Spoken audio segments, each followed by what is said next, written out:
नमस्कार दोस्तों, एक बार फिर से स्वागत है आपकी अपने यूट्यूब चैनल अनन्या एकेडमी पे। फ्रेंड्स, आज हम यहाँ पे देखने वाले हैं यूपी होमगार्ड का आप सभी का रिजल्ट को लेके आंसर की को कब तक आएगी। साथ ही साथ यहाँ पे 10% कैंडिडेट ऐसे हैं जो बहुत अच्छे स्कोर किए हैं।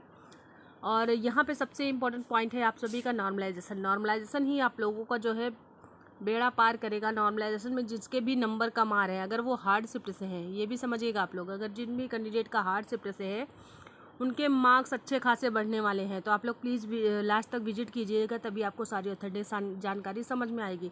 70% कैंडिडेट ऐसे हैं फ्रेंड्स जो पास भी नहीं होंगे, ठीक है, क्योंकि उनके मार्क्स और साथ ही साथ फ्रेंड्स पेपर का लेवल आप लोगों ने देखा ही है, बहुत ही ज़्यादा टफिस्ट था, जिसके कारण यहाँ पे 70% कैंडिडेट आप पहले से ही बाहर हो जाएंगे। और यहाँ पे आप सभी का सबसे कम नंबर किस ज़िले में रहेंगे और किस ज़िले में सबसे ज़्यादा आप सभी की वैकेंसी है, किस ज़िले में जो है सबसे कम वैकेंसी है, कहाँ पे आप लोग का सबसे ज़्यादा कंपटीशन होने वाला है, किस ज़िले में, सभी कुछ डिटेल में देखेंगे। तो प्लीज़ वीडियो को स्किप मत कीजिएगा, लास्ट तक विजिट कीजिएगा, तभी आपको सारी ऑथेंटिक जानकारी समझ में आएगी।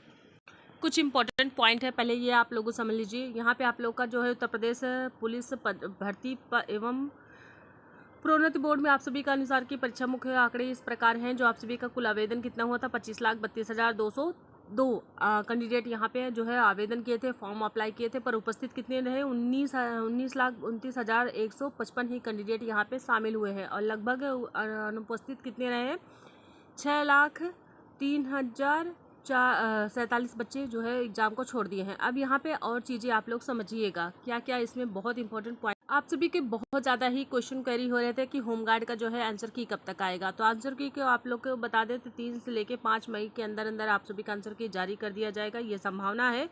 और आप सभी की परीक्षा 25 से लेकर 27 अप्रैल तक चलेगी, जिसमें आप सभी का नॉर्मलाइजेशन होना तय है। और नॉर्मलाइजेशन ही फ्रेंड्स आप सभी के सबसे ज़्यादा जिन भी कैंडिडेट का हार्ड शिफ्ट से रहा है उनका मार्क्स जो है बढ़ेगा ही। उम्मीदवार आधिकारिक वेबसाइट पे यहाँ पे आप सब जाकर अपना प्रोविजनल आंसर की देख सकते हैं, ऑब्जेक्शन पे आपत्ति कर सकते हैं, ठीक है। ये सारी प्रोसेस आप लोगों को जो है 3 से 5 मई तक आपको देखने को मिल। जिन भी कैंडिडेट का जो है सिलेक्शन होगा उनको फिजिकल क्या होना चाहिए वो भी हम आपको बता देते हैं, फिर उसके बाद में हम बात करेंगे। यहाँ पे फिजिकल आप लोगों का जो होगा फ्रेंड्स, ठीक है, यहाँ पे चीज़ें को समझिएगा। आपका फिजिकल जो होगा आप सभी का पुरुष यानी कि जो मेल है उनके लिए है, ओबीसी है, एससी है, और आप लोग का जो है यूआर है। और ये यहाँ पे तो इनका जो है 168 सेंटीमीटर लंबाई चाहिए। और आप सभी का जो आप सभी का सीना होना चाहिए वो 69 से लेके 69 होना चाहिए, और फुला के आप लोगों को 84 होना चाहिए। वहीं पे अनुसूचित जनजाति का यहाँ पे 160 सेंटीमीटर ऊंचाई होनी चाहिए, और 77 आप लोग का सीना होना चाहिए, फुला के आप लोग का जो है 82 होना चाहिए। अब यहाँ पे कुछ चीज़ें और समझिएगा आप लोग, ठीक है। यहाँ पे फीमेल का 152 रहना चाहिए ओबीसी, एससी और जनरल कैंडिडेट के लिए, और 147 जो है यहाँ पे अनुसूचित जनजाति के लिए। यहाँ पे 40 किलो रहना चाहिए आप सभी का वेट। अगर इससे कम है तो आप लोग अभी से ही अपने वजन को बढ़ाइए, और इससे ज़्यादा है यानी बहुत ज़्यादा है तो आप लोग अपना वजन भी कम कर लीजिए, ठीक है। ये सारी चीज़ें हो गई है आप सभी का। यहाँ पे आप लोग का दौड़ के लिए सारी चीज़ें आप सभी को पता ही है। और आप जो है अपना फिजिकल करना शुरू कर दीजिए। जिन भी कैंडिडेट को लगता है कि हमारा सिलेक्शन हो जाएगा तो अभी से फिजिकल अपना प्रिपरेशन करना शुरू कर।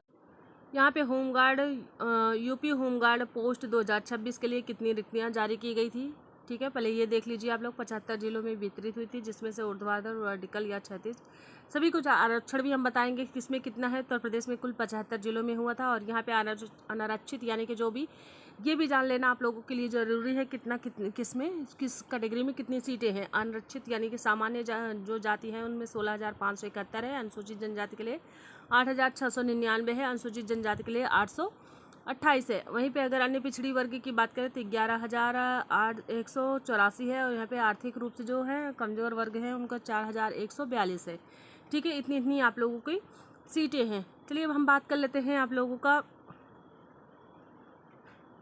आरक्षण को लेके, ठीक है। आरक्षण भी बहुत इंपॉर्टेंट पॉइंट है, ठीक है।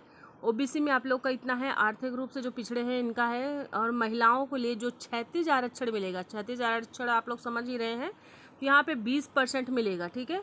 और यहाँ पे भूतपूर्व जो सैनिक है उनका भी कितना है सीटें हैं आप लोगों का, जो फीमेल की सीटें हैं 8,285 है, और उनमें 20% आप लोग का जो है आरक्षण आपको मिलने वाला है। यह सबसे अच्छी बात है। और यहाँ पे भूतपूर्व सैनिक जो हैं 2071 हैं, उनको 5% यहाँ पे आप सभी को आरक्षण मिलेगा। स्वतंत्रता सेनानी जो है उनको 2% मिलेगा। और भर्ती जो है आप सभी का जिलेवार नामांकन के द्वारा, ये सारी प्रक्रिया आपको पता है। और यहाँ पे आप लोग का जो पात्रता की केवल यूपी जिलों के मूल निवासी पात्र होंगे, ठीक है। यूपी में ही जो होंगे, अदर स्टेट वाले इसमें मान्य नहीं रहे हैं। चलिए अब हम बात कर लेते हैं आप लोगों का सबसे इम्पोर्टेंट पॉइंट यहाँ पे, ठीक है। बहुत ही इंपॉर्टेंट पॉइंट है फ्रेंड्स। कौन से ऐसे 10 जिले हैं जिनका सबसे अधिक रिक्तियाँ रही हैं, ठीक है। होमगार्ड में यहाँ पे सबसे ज़्यादा किसमें 10 जिले हैं जो उसमें सबसे ज़्यादा आप सभी की रिक्तियाँ देखने को मिलेंगी। और यहीं पे आप लोगों की सबसे कम कट ऑफ भी जाने वाला है, ठीक है। अब यहाँ पे समझिएगा इस चीज़ को। यूपी होमगार्ड 2026 के तहत सबसे अधिक रिक्तियों उन प्रमुख जिलों में जारी की गई है जहाँ जनसंख्या अधिक है और सुरक्षा की आवश्यकता है बड़ी। जिलावार रिक्त वितरण के अनुसार यहाँ पे कानपुर नगर में सबसे अधिक है, यानी कि 1947 पदों के साथ रिक्तियां हैं। इसके बाद लखनऊ में 1371 है, आगरा में आप लोग का 1232 है, प्रयागराज में 1219 है, हरदोई में 1072 है, वाराणसी में 1004 है, सीतापुर में आप सभी का 900 जो है 27 है, जौनपुर में आप सभी का जो है 900 है, आजमगढ़ में 867 है, वहीं पे अलीगढ़ में आप लोग का 853 है, ठीक है। ये सारी आप लोगों को रिक्तियाँ हमने बता दिया कि इसमें कितनी आप लोगों की सबसे ज़्यादा सीटें हैं, ठीक है। चलिए अब हम बात कर लेते हैं, ये तो आप सभी के जो सबसे अधिक सीटें थी उस पर बात हो गई। अब चलिए हम बात कर लेते हैं सबसे कम, ठीक है। सबसे कम किस ज़िले में आप लोगों की रिक्तियाँ हैं, क्योंकि फ्रेंड्स यही सारी चीज़ें आप लोगों को डिसाइड करेगी कि आप लोग की कट ऑफ क्या होने वाला है, ठीक है। अब यहाँ पे अगर हम बात करें यूपी होमगार्ड के तहत में 10 जिले सबसे कम रिक्तियाँ हैं और कितनी कितनी हैं वो भी हम आपको बताएंगे। यहाँ पे आप सभी का 10 जिले हैं भदोही, गाजियाबाद, महोबा, ललितपुर, बागपत, श्रावस्ती, चित्रकूट, सोनभद्र, अयसंत नगर और हापुड़ जिले हैं। तो भदोही में आप लोग का 43 है, गाजियाबाद में 102, महोबा में 111, ललितपुर में 188 और बागपत में 218, श्रावस्ती में 221 है, चित्रकूट में 242 है और यहाँ पे सोनभद्र में 250 है, संत कबीर नगर में आप लोग का जो है 252 है, हापुड़ में आप लोग का जो है 262 है। इतनी आप सभी की रिक्तियाँ हैं, ठीक है। चलिए अब हम बात कर लेते हैं आप लोगों का कट ऑफ क्या होने वाला है। शारीरिक दक्षता में आप लोगों का जो दौड़ है वो दौड़ आप लोगों को यहाँ पे मेंशन किया गया है। 28 मिनट में आप लोगों को लगभग 4 किलोमीटर 800 मीटर आप लोगों को दौड़ना है, ठीक है। या 28 मिनट में जो मेल हैं और जो फीमेल कैंडिडेट है उनको लगभग 2.5 किलोमीटर करना है, वो भी 16 मिनट में, ठीक है। अगर आप लोग इससे कम मिनट में यानी कि आप लोग 27 मिनट में कंप्लीट करते हैं तो यहाँ पे आपके मार्क्स और भी ज़्यादा एड ऑन हो जाएंगे। यानी कि आप लोगों को ये तय करके चलना है कि हमें जो दौड़ निकालना है वो कितने मिनट में निकालना है। यानी कि आप मान के चलिए कि आप 25 मिनट में आप लोग इतना कंप्लीट करेंगे, ठीक है। और यहाँ पे अगर हम बात करें महिला हैं तो यहाँ पे आप लोग का जो है उसी तरह महिलाओं का भी फीमेल का भी रहेगा। फ्रेंड्स जैसा कि आप सभी को पता है नॉर्मलाइजेशन होगा ही। परीक्षा की जो शिफ्ट थी वो आप सभी को 25 अप्रैल जो थी फर्स्ट शिफ्ट हार्ड थी, इसमें सबसे ज़्यादा आपके मार्क्स बढ़ने वाले हैं। जिन भी कैंडिडेट का 25 अप्रैल का रहा है वो एक बार जरूर कमेंट बॉक्स में कमेंट करेंगे। और यहाँ पे जो सेकंड शिफ्ट है वो मॉडरेट टू हार्ड रहा है और यहाँ पे जो आप सभी का 26 अप्रैल का सेकंड शिफ्ट फर्स्ट शिफ्ट है मॉडरेट है, थर्ड आपका जो है हार्ड टू मॉडरेट है, ठीक है। चलिए अब 27 अप्रैल की बात कर लेते हैं। 27 अप्रैल में आप लोगों का जो रहेगा 27 अप्रैल में आप लोगों का जो हार्ड शिफ्ट रहेगा और यहाँ पे आप सभी का इजी शिफ्ट मॉडरेट रहा है जो सेकंड शिफ्ट रहा है, ठीक है। अब चलिए बात कर लेते हैं आप लोगों के मार्क्स कैसे इंक्रीज होंगे। हार्ड शिफ्ट वाले जो भी कैंडिडेट रहेंगे उनके लगभग 10 से 12 मार्क्स बढ़ने की पूरी उम्मीद है। वहीं पे अगर मॉडरेट शिफ्ट है तो आप सभी का 1 से 7 मार्क्स का फ़ायदा होगा और जो ईजी शिफ्ट से हैं उनके माइनस मार्क्स 2 से 3 मार्क्स कम हो जाएंगे, ठीक है। इन सब चीज़ों को ध्यान दीजिएगा आप लोग।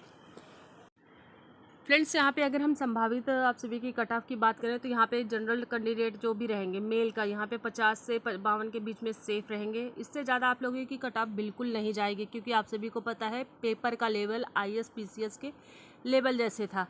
तो यहाँ पे OBC है तो 48 से 50, EWS है 47 से 49, SC है तो आप लोग का 42 से 44 और यहीं पर अगर आप फीमेल हैं तो फीमेल आपका 44 से 46 और ओबीसी है तो 42 से 44, और यहाँ पे 80 है, ईडब्ल्यूएस है 41 से 43, एससी है तो आप लोग का 36 से 38 के बीच में है, तो सेफ जोन में है।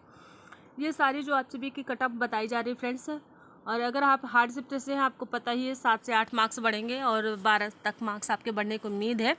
जिन भी कैंडिडेट के बहुत कम मार्क्स है, और अगर आप हार्ड शिफ्ट से हैं तो आपके मार्क्स बढ़ जाएंगे। साथ ही साथ फ्रेंड्स, अगर हम बात करें तो आप लोगों का जो है फिजिकल भी बहुत जल्द ही रिजल्ट आप सभी का जो है डिक्लेयर होगा। पहले तो आप लोग का प्रोविजनल आंसर की आएगी, फिर उसके बाद में चैलेंज किया जाएगा आप सभी अपनी। लेकिन फिजिकल की तैयारी बहुत अच्छे तरीके से करते रहिए। और आप लोग एक बार कमेंट बॉक्स में कमेंट जरूर करेंगे कि आपके कितने स्कोर बन रहे हैं, साथ ही साथ आप किस शिफ्ट से हैं। और जैसे ही कोई अपडेट आता है फ्रेंड्स, हम आप सभी के साथ शेयर करेंगे। प्लीज़ वीडियो को लाइक शेयर सब्सक्राइब जरूर कर लीजिएगा। Thank you so much, thanks for watching.